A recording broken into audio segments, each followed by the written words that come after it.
Satoshi को बड़े बेहतरीन तरीके से डराते हुए मायका कहती है, तो तुम ये चॉकलेट घर का बनाया हुआ नहीं है इसीलिए नहीं लेना चाहते हो? वो कहता है, हाँ, कहने का मतलब तो यही है।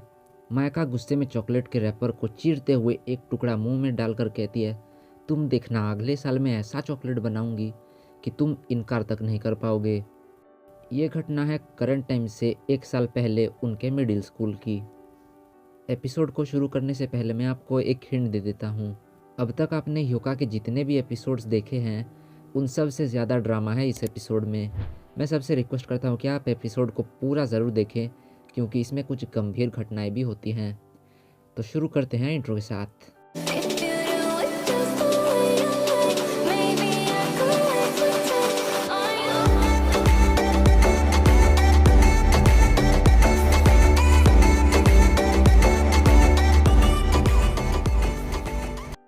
मायाका थक गई है क्योंकि कोको बीन से चॉकलेट बनाना बहुत मुश्किल लग रहा है। वो कहती है, अगर इतना सब करने के बाद भी वो चॉकलेट लेने से मना करता है तो मैं उसे दीवार में बांध कर उसे ये ज़बरदस्ती निगलवाऊंगी। ये सुनकर होतारो के रोंगटे खड़े हो जाते हैं और चिटंडा इस मिशन में मदद करेगी कहती है।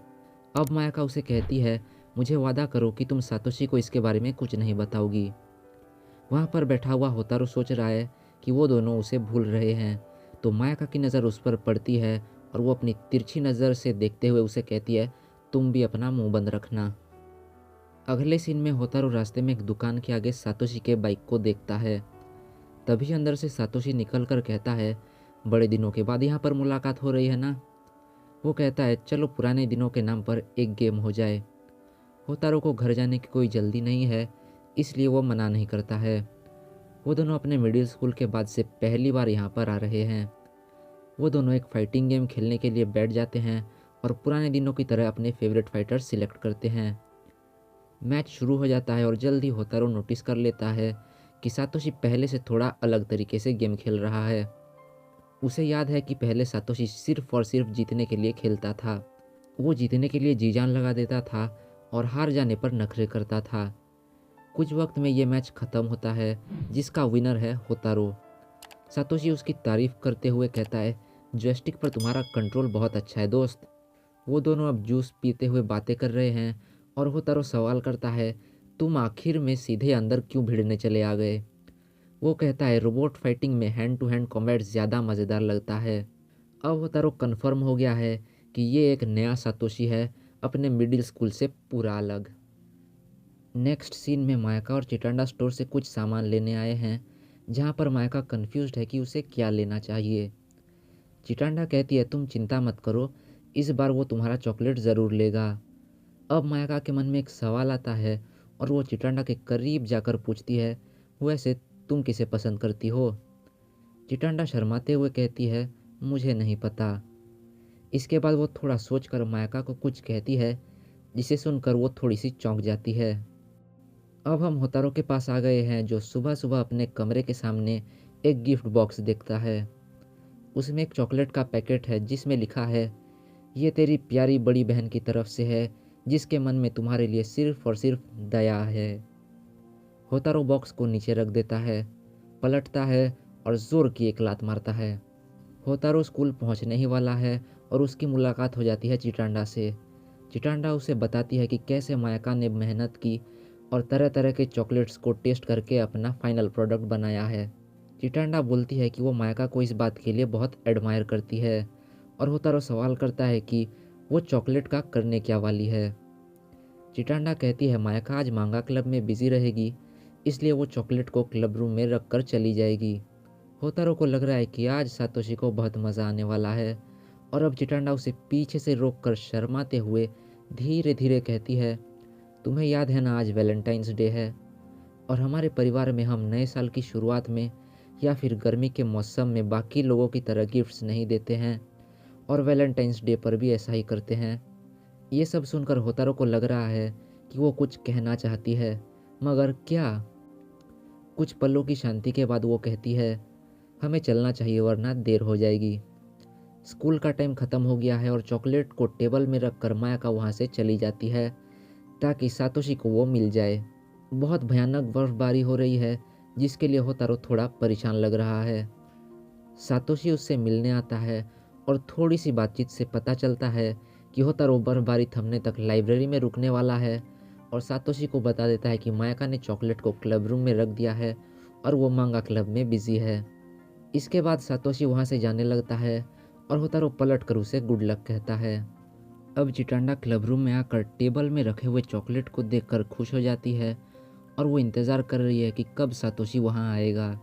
अगले सीन में चिटांडा लाइब्रेरी में आकर होतारो से पूछती है कि क्या उसने सातोशी को कहीं पर देखा है। वो कहता है मैं बस आधे घंटे पहले उससे मिला था और क्या वो अभी तक चॉकलेट लेने नहीं आया है। चिटांडा हाँ कहती है तो वो कहता है कुछ देर और रुक जाओ, वो आता ही होगा। ये सुनकर चिटांडा निकल पड़ती है और सीढ़ियों के पास रुककर वो सोच रही है सातोशी बहुत लेट है, लगता है कुछ गड़बड़ है। बर्फबारी रुक गई है और होतारो घर के लिए निकल रहा होता है तो चिटांडा दौड़ते हुए आकर उससे रोक लेती है। चिटांडा कहती है बहुत बड़ी गड़बड़ी हो गई है तो वो उसे कल बात करने के लिए कहता है, मगर बात इतनी सीरियस है कि चिटांडा उसका रास्ता रोक लेती है। चिटांडा कांपते हुए उसे बोलती है सारी गलती मेरी है, मैंने एक बेवकूफ़ की तरह दरवाज़ा खुला छोड़ दिया और अब मायाका का दिल टूट जाएगा। होतारो तुरंत सातोशी से पूछता है कि बात क्या है तो चिटांडा कहती है किसी ने मायाका का चॉकलेट चुरा लिया है। होतारो भी ये सुनकर हिल जाता है और थोड़ा सोचकर वो कहता है दोस्ती के नाते मैं उसे ढूंढने में मदद करूँगा। वो लोग अब लाइब्रेरी से निकल जाते हैं और सीढ़ियों से ऊपर जाते वक्त एक पेंट जॉब के लिए वो लोग वेस्ट साइड के सीढ़ियों को यूज़ नहीं कर सकते हैं। सातोशी कहता है हम ईस्ट साइड से जा सकते हैं। वहाँ से जाते वक्त रास्ते में एक लड़का उसका पोस्टर ठीक ठाक तो लगा है ना पूछता है। वो तीनों रुक कर एक एक करके कहते हैं थोड़ा अजीब दिख रहा है, ट्रेपेजॉइड जैसा लग रहा है, तुमने कुछ ज़्यादा ही लंबा कर दिया है। वो लोग आगे बढ़ते हैं और चिटांडा क्लब रूम में दिखाती है कि कहाँ पर वो बड़ा सा हार्ट शेप्ड चॉकलेट रखा हुआ था। होतारो पूछता है तुम वापस कब आई तो वो कहती है जस्ट 5 बजे के बाद। सातोशी चिटांडा को उदास नहीं होने के लिए कहता है क्योंकि ये सब उसके लेट होने के लिए हुआ है। मायाका को अभी तक इसके बारे में कुछ नहीं पता है और उनके बातों से पता चलता है कि चिटांडा और सातोशी जिसकी मुलाकात चिटांडा के साथ सीढ़ियों के पास हुई थी वो दोनों ने आसपास की जगह को चेक कर लिया है। अब होतारो पूछता है कि वो पोस्टर वाला लड़का वहाँ पर कब से है। चिटांडा कहती है वो बहुत पहले से वहाँ पर था। तो होतारो कहता है उसे पता होगा कि कौन कौन वहाँ से गुजर चुका है, अब चलो उससे ही पूछते हैं। वो लोग उससे पूछते हैं तो पता चलता है कि सिर्फ उसने उन तीनों को ही वहाँ से गुजरते हुए देखा है। अब होतारो कहता है कि हमारा कल्प्रिट अभी भी इसी फ्लोर में कहीं पर घूम रहा है। वो लोग कुछ पॉसिबिलिटीज़ को ध्यान में रखते हैं और वहाँ पर रुके हुए आखिरी क्लब से मिलने का प्लान बनाते हैं। अब वो लोग आ गए हैं एस्ट्रोनॉमी क्लब के पास। दरवाजे पर आवाज़ देते ही सावाकीगुची निकलती है और चिटांडा कहती है हमारा चॉकलेट चुपचाप वापस कर दो। दोनों लड़के चिटांडा को पीछे लेकर सिचुएशन को संभालने की कोशिश करते हैं क्योंकि इस तरह से बोलने पर कोई भी नाराज़ हो जाएगा। होतारो उसे मिसिंग चॉकलेट के बारे में बताता है और पूछता है कि क्या उनके क्लब मेंबर में से कोई ऐसा कर सकता है या फिर 5 बजे के आसपास कोई बाहर घूम रहा था।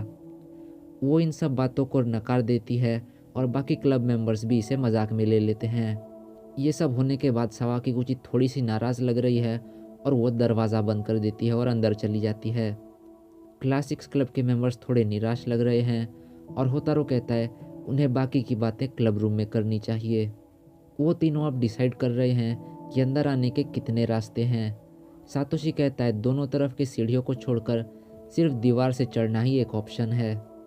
अब होतारो कहता है शायद बाथरूम में कुछ मिल सकता है तो चिटांडा वहाँ पर कुछ ढूंढने निकल पड़ती है। सातोशी इसे लेकर कुछ कहने लगता है तो होतारो उसे चुप कराकर कहता है मुझे सब पता है कि यहाँ पर क्या हो रहा है, तुम बस अपना मुंह बंद रखो। जल्द ही चिटांडा बाथरूम से वापस आती है और वहाँ पर भी उसे कुछ नहीं मिला। होतारो कहता है अब हमारे पास सिर्फ एक रास्ता है तो पीछे से मायाका आकर कहती है तुम लोग अभी भी यहाँ पर क्या कर रहे हो। चिटांडा के कुछ बोलने से पहले वो सातोशी से पूछती है कि उसे चॉकलेट कैसा लगा। अपना सर नीचे करके चिटांडा कहती है मुझे माफ़ कर दो, मैं कुछ देर के लिए दरवाज़ा खुला छोड़कर बाहर गई थी और तब किसी ने आकर वो चॉकलेट चुरा लिया, मैं बहुत शर्मिंदा हूँ। ये सुनकर मायाका की शक्ल ही बदल जाती है और चिटंडा माफ़ी मांगती है तो वो उसे रोककर तुम्हारी कोई गलती नहीं है बोलती है। वो कहती है तुम चिंता मत करो, लगता है मेरी किस्मत ही खराब है, और अब वो दौड़ते हुए बाहर चली जाती है। चिटंडा बाहर जाने लगती है तो होतारो उसका रास्ता रोककर पूछता है अब तुम कहाँ चल रही हो। वो कहती है मैं किसी भी हालत में उस चॉकलेट को ढूंढ कर रहूँगी। तो वो कहता है तुम्हें पता है ना ये सब तुम्हारी गलती नहीं है। चिटंडा बहुत नाराज़ है और कहती है तुम गलत हो, आज का दिन मायका के लिए बहुत खास था मगर मैंने सब बिगाड़ दिया। वो एक तरफ से जाने लगती है और होतारो उसे हाथ से पकड़ लेता है। चिटंडा की हालत को देखकर वो उसे समझाता है कि उसके पास एक प्लान है कल्प्रिट को पकड़ने के लिए। अब चिटंडा उससे पूछती है तुम्हारे पास क्या कोई सस्पेक्ट है, तो वो एस्ट्रोनॉमी क्लब की एक लड़की का नाम लेता है। होतारो बताता है कि मायका का चॉकलेट बहुत बड़ा है, इसीलिए एक लड़का उसे अपने यूनिफॉर्म में नहीं छिपा सकता है, मगर एक लड़की उसे अपने स्कर्ट में आसानी से छिपा सकती है। वो उसे कहता है तुम घर जाकर आराम करो, मैं आज चॉकलेट को ढूंढकर जैसे भी सातोशी को दे दूंगा। चिटंडा उस पर भरोसा करती है और घर चली जाती है। रात हो गई है और दोनों लड़के अभी तक स्कूल में रुके हुए हैं। होतारो कहता है हमें अब चलना चाहिए। वो दोनों वहाँ से निकलते हैं और रास्ते में एक छोटा सा ब्रिज आता है जहाँ पर होतारो रुक कर सातोशी को अपना बैग दिखाने के लिए कहता है। सातोशी उसे बैग दे देता है और वो बैग को हिलाता है जिसमें से कुछ आवाज़ आती है। अब वो बैग को उसे वापस करके कहता है मैं अब मायाका का चॉकलेट तुम्हें देता हूँ, इसके साथ मेरा वादा पूरा होता है। होतारो कहता है कि उसे पता था कि सातोशी के पास ही वो चॉकलेट है। जब चिटंडा पहली बार आई थी तब उसे सातोशी पर ही शक था। जब सातोशी ने उस पोस्टर वाले लड़के से कहा कि पोस्टर कुछ ज़्यादा ही लंबा कर दिया है तो होतारो कन्फर्म हो गया कि उसके पास ही चॉकलेट है। सातोशी बाथरूम में चिटंडा के जाने का इंतज़ार कर रहा था। मौका मिलते ही उसने चॉकलेट को गायब कर लिया, मगर वो इतना बड़ा था कि बैग में फिट नहीं हो रहा था।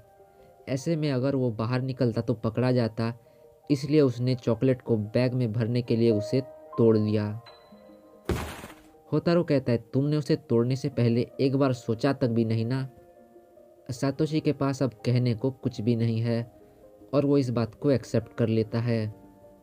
अब होतारो कहता है अब तो बता दो कि ये सब करने का असल रीज़न क्या था, और ये मत बोलना कि ये सब एक मजाक था। सातोशी बोलता है अगर ये सच हुआ तो। अब होतारो उसे पकड़ कर कहता है अगर ऐसा है तो अब मुझे तुम्हें सबक सिखाना पड़ेगा, वो भी अपने हाथों से। होतारो उसे छोड़ देता है और अपने विचारों को लेकर कुछ अजीब बातों के बाद सातोशी कहता है तुम्हें गेम पार्लर से ही पता लग गया था ना कि मैं पहले से थोड़ा अलग हूँ। पहले का सातोशी सिर्फ और सिर्फ जीतना चाहता था, मगर वक्त के साथ मुझे जीतने में और मज़ा नहीं आया। अब तुम ही बताओ ऐसी जीत का मैं क्या करूँगा जिसमें खुशी ना मिले। इसीलिए मैंने ठान लिया कि मैं ज़िंदगी में जीतना नहीं चाहता हूँ बल्कि मज़े उठाना चाहता हूँ। मैं अपनी ज़िंदगी को अनप्रेडिक्टेबल बनाना चाहता हूँ ताकि वो रोमांचक लगे, और सच बताऊँ तो मुझे इसमें मज़ा भी आ रहा है। अब बीच में आती है मायाका। मैं ये नहीं बोल रहा हूँ कि वो एक बुरी लड़की है, वो तो बाकी लड़कियों से अलग है और वो मुझे पसंद करती है, ये बहुत बड़ी बात है। होतारो कहता है तो फिर इसमें बुरा क्या है, तो वो कहता है यही तो बुरा है कि वो मुझे पसंद करती है। असल में मैं भी उसे पसंद करता हूँ, लेकिन उसे अपनाने का मतलब है अपनी पुरानी ज़िंदगी को अपनाना जो मैं करना नहीं चाहता हूँ।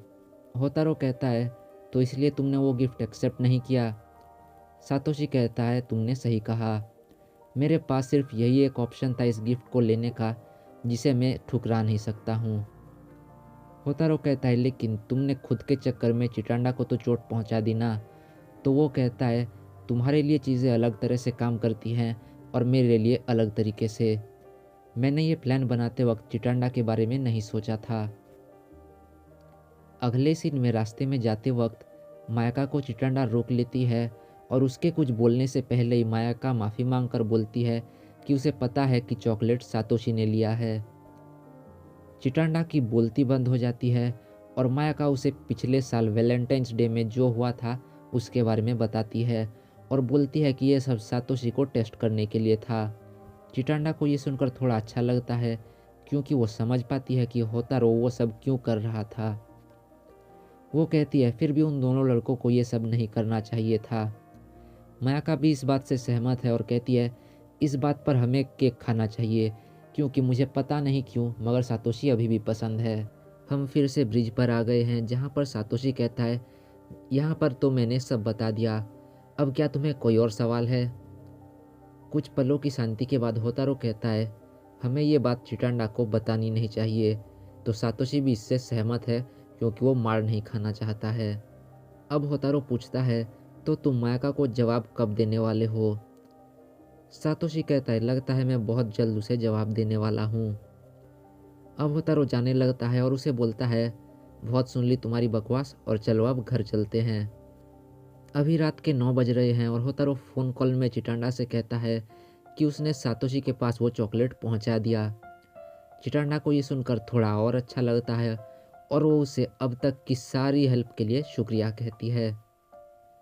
अगले सीन में सातोशी बाहर खड़ा है और वो मायाका के नंबर को निकाल कर उसे कॉल करता है। वो कहता है मुझे तुमसे कुछ इम्पोर्टेंट बात करनी है और सीन वहाँ पर कट हो जाता है।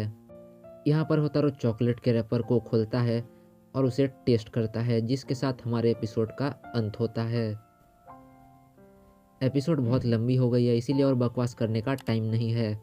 लाइक वाइक सब कर देना और मैं मिलता हूँ योका के फाइनल एपिसोड में।